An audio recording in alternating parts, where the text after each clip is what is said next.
Welcome to another Artorial, everybody. I've been waiting a really long time to do this video. I'm so excited you finally get to see my process for making prints. So for this video, I'm going to be turning my 12 by 16 original pastel painting of Amine into a 19 by 13 inch print to sell on my website. Since I started using pastels, I photograph all of my art instead of scanning it. So I like to do this when the sun is out, so there's lots of natural light, but not so much that it's shining really harshly through my window, kind of when it's covered by the clouds a little. And I also have my fluorescent ceiling light on. For me, this portrays the colors in the painting most accurately. Then I take my Canon T3i that I shoot all of my videos with for YouTube, and I stand over the drawing making sure that I'm zoomed out enough that every corner of the art is exposed to the same amount of light, and also because I have to go in and crop it later. And I line it up as evenly as I possibly can and photograph it just a few times just to be sure. After I have a few shots that I feel good about, I transfer them onto my laptop and open them up in Photoshop. I have CS4, you probably have a later version, which also works since what we're doing is pretty simple. So if you've seen my video from earlier this year about photographing prints, then you know I'm just gonna crop everything that isn't artwork out and get as close as I can. If I feel like I'm cropping too much out, then I'll just try another photo, but this one is actually really straight. I think it's the straightest I've ever gotten it, actually.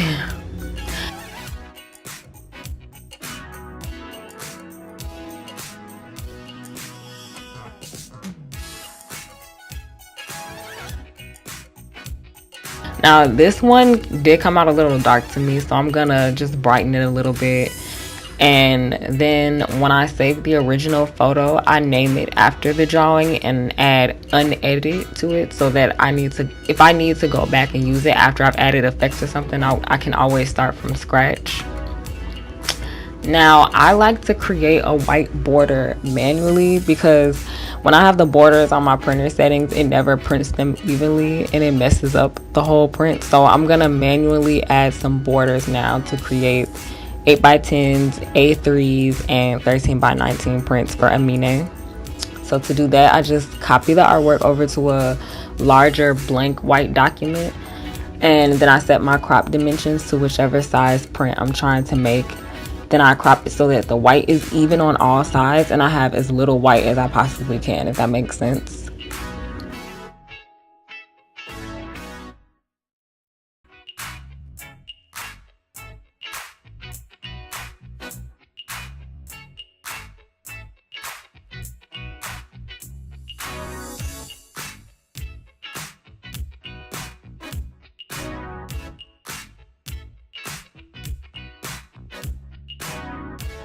And now for the actual printing. So I like to choose page setup first so that I can make sure the size paper I want and the position of the artwork is correct. Since Amine is a horizontal piece, I make sure that it's set to landscape. And I'm printing 13x19s, so I make sure that that size is selected.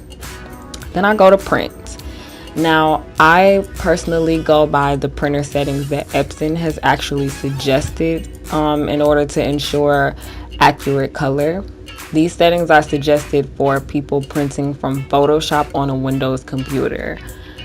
So first, I make sure the correct printer is chosen, my Epson Artisan 1430. Then I come over to color management and make sure a document is chosen and that it says Adobe RGB 1998.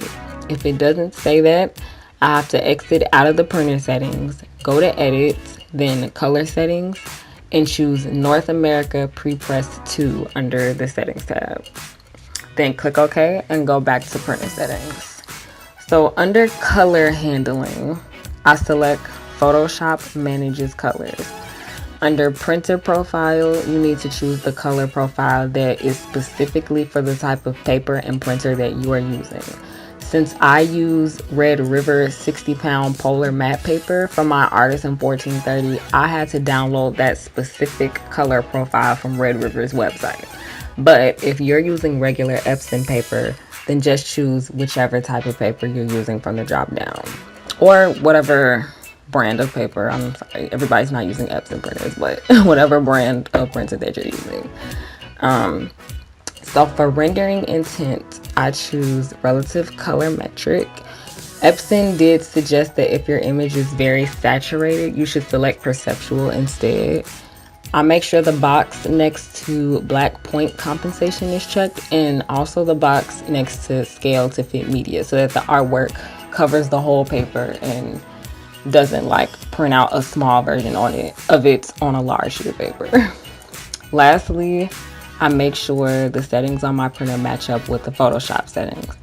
So I go to page setup and make sure that best photo is chosen. Make sure the paper size and type of paper is correct. Then under the advanced tab, I adjust my settings so that there is no color management being used, because Photoshop is already managing my color for me and you don't want to double manage your color. And I uncheck the box next to high speed and edge smoothing and everything else really except for print preview, because I don't need any of that stuff. And then I just hit OK and print my art. And this is the resulting print of my Amine drawing. As you can see, the color is accurate, the image is sharp and neat. Prints of Amine, as well as all the other prints seen in this video, are available at tenebriana.com/shop. Thank you for watching, and I'll see you guys in the next Artorial. Bye. But that's always something I could just go back in and fix, especially since I am working with Salt Pastel. There are a couple of other things that I want to add to it. Just a little something maybe in the background, because she looks great. I love the color palette, it looks great, but I feel like there's just something missing in the background.